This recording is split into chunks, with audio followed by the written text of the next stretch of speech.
What are the 7 most common female narcissistic traits? And I think this is a really important video to discuss so we can get into it, explore it, because most people, when they hear narcissism or narcissistic traits, they attribute it to males. But there are specific aspects of females that exhibit narcissistic traits, but often we're surprised by it. So maybe you'll be surprised by some of the stuff I'm going to talk about in this video. So let's talk about female narcissists. Now, you may wonder if you're a female narcissist or if you're living with one. Now, let me help you out. And I'm going to provide some information for you to help you understand how to figure this out. Now, of course, this is not a clinical disorder. Female narcissist is not a clinical disorder. So we don't want to diagnose someone else or even ourselves. Now, we're going to talk about narcissism and narcissistic personality disorder and traits associated with it. But the point of this video is not for you to diagnose yourself, okay? But it's for you to build insight. Diagnosis should only be derived from a mental health professional. All right, now that we got that out of the way, narcissism is a personality disorder that has been the subject of many studies, discussions, breakups, estranged families, and so on, movies, all kinds of stuff. However, when it comes to female narcissism, the topic is often overlooked or misunderstood. The impact of female narcissism on relationships, particularly on finances and fidelity, is a crucial area that I think deserves more attention, and that's why we're going to dive into it. Now, narcissistic women tend to display an exaggerated sense of self-importance, entitlement, and a lack of empathy. Now, these traits can lead to a host of problems in relationships, including infidelity, financial abuse, and manipulation. So we're going to explore the impact of female narcissism on relationships, and I'm going to provide insights into how to identify and cope with such behavior when you see this stuff. So grab a cup of coffee and join me as we dive right into the world of female narcissism and its impact on relationships. Now, there might be periods throughout this video where you're like, wait, that's the same as men. That's true. But the illustration and the presentation that we see in females that have narcissism or narcissistic personality disorder is different. And that's what we're focusing on. So let's break down those 7 narcissistic traits. First, we're going to talk about appearance. Now, most females tend to be obsessed with their appearance, sometimes resulting in numerous plastic surgeries. Now, a female narcissist is good at marketing herself, being the most charming person in the room, right? And you can't take that away from her because she craves attention. If you try to get in between her need for attention and recognition of that appearance, that's where you could cause a narcissistic wound. That's where she could push back. That's where she become aggressive. That's where she could start making fun of you in front of other people, perhaps people she just met. Remember that the disorder part of narcissism, that narcissistic personality disorder, is when you don't get along with folks, when it's disruptive to relationships. So if you have your narcissistic female and she's in a group of folks, right? She's impressing them with her new outfit and how she looks, and they're all like, wow, she really has it together. And you show up and you're just, coming along, seeing everybody's chit-chatting about things like that. And as you come up, you are dressed in, let's say, an even nicer suit, or you get the same attention that the female narcissist just did, right? And you have this nice pantsuit on, or you got this nice suit on, or you got this nice jacket, dress, shirt, blouse, I don't know, whatever it is, right? And then the group turns and says, oh, that's nice, that's nice. You're taking away her spotlight. And you have to pay for that because that could become the narcissistic wound. That could be that problematic component. And that's why appearance is so central to the female narcissist, that they need to be recognized, and that the plastic surgeries, you don't see that in men as much. You don't see as many plastic surgeries in males with narcissistic personality disorder as you do in females. I'm not saying it doesn't happen for males, but it's different for females. And there's also this tendency of jealousy, this intense jealousy that you'll see in narcissistic females that are often associated or highly connected to their appearance. So we see that they certainly want to be recognized for their appearance, right? They want that attention to what they're wearing and their makeup and their hair and all this other stuff. And when they don't get it, then they get jealous. Remember, you just walked up to that group of other females, right, who noticed what you're wearing. And now she's jealous of you. And that could be part of what incurred the narcissistic wound. So now she has to make you pay for it. And she can embarrass you in front of others or make you cry or point out something that might be awkward about you. Even if it's not, she may still point it out to shame you, make you feel small. So appearance. So let's go on to our next one. Seduction. Now, your female narcissists use their bodies to allure a mate. Now, this can sometimes be seen in provocative clothing, but it's different from histrionic personality disorder. Your histrionic personality disorder individuals, they're continually wearing inappropriate, revealing clothing, whereas a narcissist does it selectively for a specific person or to accomplish a goal. So it's almost like they're trying to hit this target, right? They're trying to identify this individual. And narcissists, whether male or female, usually will identify others, object of high value. That could be monetary. It could be attractiveness. It could be access to particular resources or clubs or bars or cars or whatever it is, some status level. And they'll use that seduction on that identified object of high value as they want to attach to that object of high value. So you see that where histrionic personality disorder individual typically doesn't do that. What that individual does is they will draw attention to themselves in a very dramatic way, in a very over-the-top way, whether it's using a lot of swear words, curse words, using very revealing clothing, or being very seductive, being flirtatious and coquettish and, ha, ha, ha, that kind of thing, right? Touching your arm, right? When you say a funny joke, ha, ha, ha, right? Like that. You get what I'm saying. You get it. And so that seduction component. Now, female narcissists, they tend to lack this ability to process shame. They have difficulty apologizing even when they're overtly found guilty, particularly if it is in front of or anywhere in eyesight or earshot of that identified high status object. So they want to seduce that high object status. They want to move that person into their world. So then once they're close, then they feel like they can have more control over them. Then they can get what they have, and that will then feed that sense of narcissism, validating that sense of narcissism, validating that grandiosity, that sense of specialness. So it becomes this cycle where it feeds itself. And that's how narcissism is perpetuated. It feeds itself by these maladaptive patterns. Certainly seductive is one of them. Now, another component that I want to talk about is confidence. Now, you may be surprised to hear that. Confidence? What? Well, let me tell you. Females that are along the narcissistic spectrum, they gain their poise, that confidence, from comparing their superiority over others. Now, they feel good about themselves when others are beneath their own standards of excellence. They can point out what a failure they are. They can point out, just in that example, with all the women are impressed with their clothing and the other girl comes up. And when she shames her, she feels more confident about herself because she's feeding her narcissist. Her narcissist becomes this central component, right? It becomes that nucleus of her sense of self. And she's feeding that nucleus. So it is growing, becoming stronger. And you see that she doesn't really pay attention to what else is going on because she's got this flush, maybe it's a dopamine hit for her, right? She's got this flush of confidence over that other person that she just belittled. So it's this false sense of confidence. It's this maladaptive sense of confidence because in an adaptive sense of confidence, it's that you can appreciate what that person who just walked up who's getting the attention, what they're wearing, or what is special or pretty or unique about them. But the narcissist doesn't.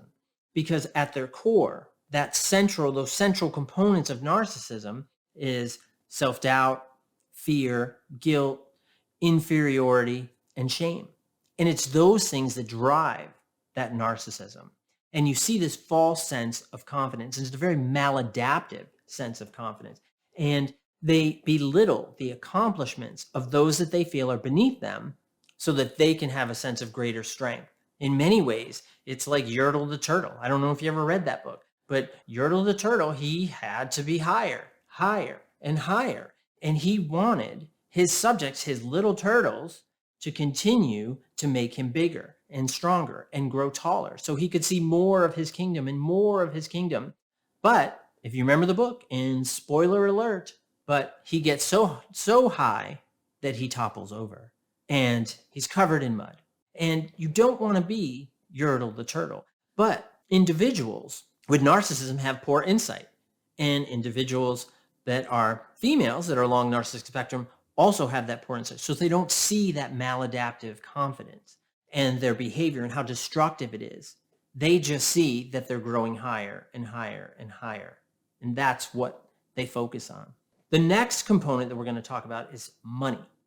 And money can certainly be like points. I've had clients that I've worked with along the narcissistic spectrum, males and females. And many of them have talked about how money equals status and power. So money is points.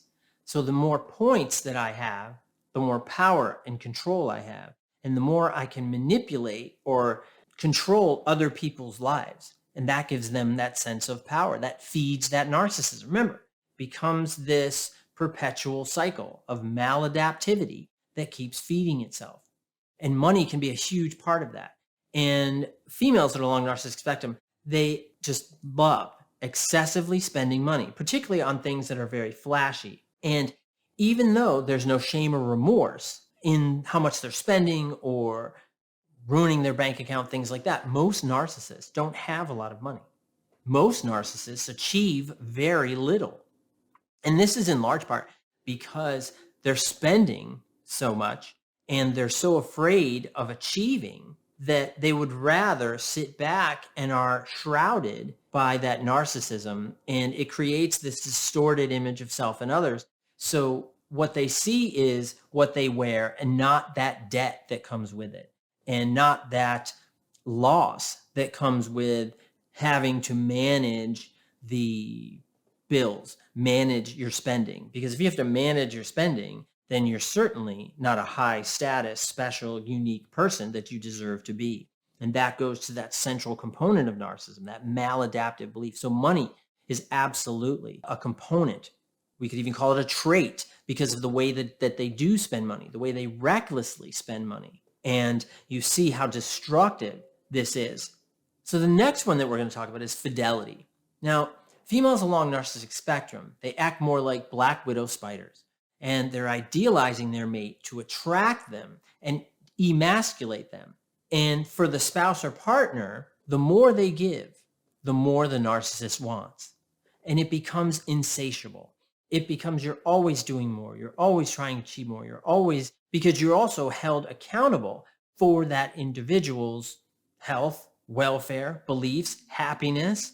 But because the narcissistic individual is so external in their beliefs and in their view that that external validation, that it all falls on you, that they put it on you, that they're like, well, I'm not happy because you did this. And you're a horrible person because I feel this way because you did this. And the things you did could be very routine that most of us do, right? It could be something that, that you mess up, something that everybody makes mistakes. But your narcissist sees it as you being a failure. So being in this relationship, you then try to feed that relationship, make that person happier, but you can't. And in these cases, what happens is you see that they start to disengage and they can neglect, abandon, or punish their partner for these things. And that's where the fidelity comes in, because then they see a higher status object than you. So they go out and they find somebody else to be with. But all that is, it just takes them up one more step, because eventually, they might leave you, right? And then they go to the next step. And that next step, eventually, that maladaptive narcissism rears its head again, and it becomes destructive again. And it becomes to eat away at the relationship. And it'll fit that pattern, or the partner will get fed up with it and it'll cut it off and be like, you're gone, forget it. Because what you're also dealing with under that component of fidelity is these unpredictable moods. And it can be due to pride, this excessive pride, or even other traits or other issues that might be going on, because narcissists, they don't open up about what they really want, because there's great fear. Because when there's truth inside them, that if someone knows that, they could use it against them. If they use it against them, that could be the power play that they do with others that they don't want done to them. So it really becomes this opposite component, right? This self-destructive and relationship destructive pattern that I've seen many times in clients that I've worked with that have developed this maladaptive pattern. Infidelity becomes such a big issue. Narcissists, I believe they're at a higher probability to, of course, commit adultery, to cheat, but it doesn't mean that they all do, right? We don't want to have absolutes. We don't want to split on this, right? You just want to be aware that there is that higher tendency because of what I talked about before. It's always going to that higher status object, that higher status person who has more, who can provide more, or so they believe. Because for them, the grass is always greener. Now, another component that we see in parenting, that parenting style. So we could say children is the next component, right? Or that it's actually, now children isn't a trait, but parenting can be a culmination of several traits. And narcissists like to raise baby narcissists. Now, often they pick a favorite child and focus all of their efforts and attention on that special child. The other children are left to feel inadequate, unworthy, and insecure. And females often view their children as an extension of themselves, even when the child is an adult. So everything the child accomplishes is a reflection of their own superior parenting. And you see the female aspect. It's an odd sense of mothering. And when I say odd sense, is because there tends not to be a lot of emotion transference there. What we see is a lot of achievement orientation. It's very cognitive in many ways. It's very achievement based as to, if you achieve this, well, then you're worthy of my love. But if you don't, then I don't. And really, what is your value anyway? Because any failure or mistake you make, that is illustrative of the failed narcissistic parent. Now, I've mentioned in many of my other videos as well that when I talk about narcissism and children of narcissism, it's that most narcissistic parents don't make narcissists. And that remains true. Because what happens is that the narcissistic individual, and in this case, the narcissistic female, identifies that one child and they nurture that child's narcissism. But the other children tend to develop this sense of, just as I mentioned, feeling inadequate, unworthy, and insecure. And in many ways, that can blossom into disorders that look more like histrionic personality disorder or borderline personality disorder. Doesn't mean that they all develop that. That's not what I'm saying. I'm saying that they can start to develop some of those traits and issues. And again, that female narcissistic parenting, it is certainly based on that. And it can almost be as if they are, dangling that sense of, yeah, I can be that caring mom up to this point, and then I'm going to pull it back. And it becomes this manipulative back and forth so that the child is really driven to connect to that parent, because the idea of good mother becomes so intense, and that is what they are striving for. That is what they're going for. However, the issue becomes that you never get it. So it's that carrot that you never get to eat.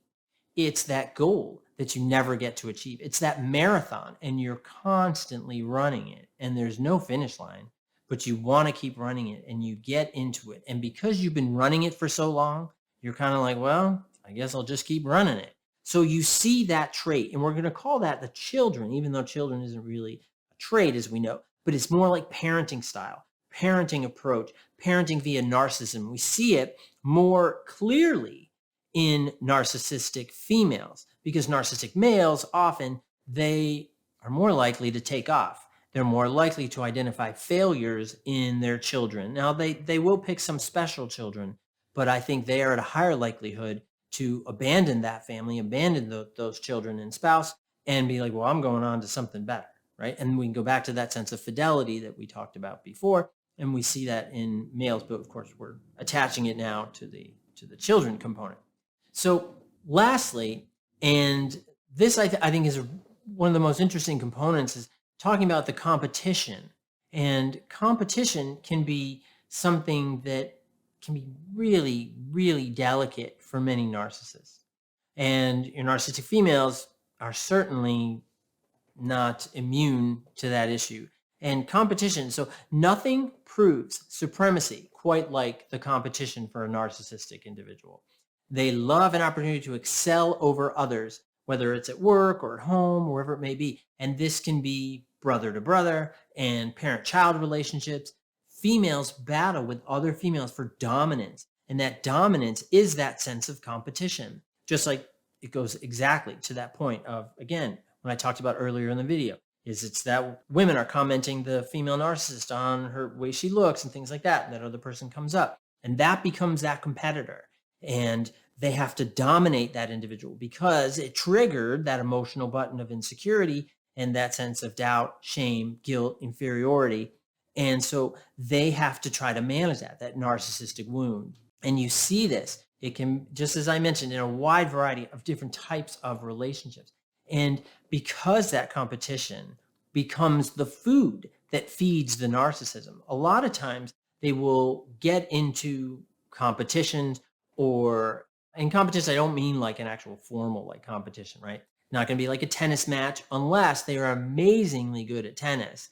Then they're likely to pick a beginner and just thrash them, right? Or if they're a runner, if they've run marathons before, they're like, oh yeah, you should run with me. It'll be fine. And they seem like they're a really good friend. They're like, oh wow, you're really encouraging me to be healthy. That's really nice. But then when you get in the marathon, man, she just takes off and she's like, loser, and just running, right? And then at the end, she's like, I can't believe you couldn't keep up. And you're like, huh? What is going on here? Huh?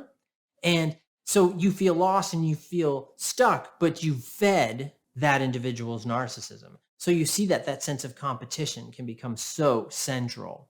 And lastly, females along narcissistic spectrum, they get that narcissistic energy through more like traditional gender roles. And you could say that they're in the home, children, suitable careers, their husbands, they could be the wife of such and such, trophy wife, such and such, their feminine traits, the role in society that they can fill, or the PTA, whatever it may be, or in the HOA. And interestingly, the more wrong that she is, the greater the outrage and drama she displays. And this is how you'll be able to identify them, is that they're not even willing to admit those simple failures, those simple mistakes, and particularly if it's within her domain. And in her domain, she has to be the queen. There is no one that is more powerful or important than a narcissistic queen. Hope you found this helpful. Please like, share, and subscribe, and comment, and I'll see you next time. Thanks. Bye-bye.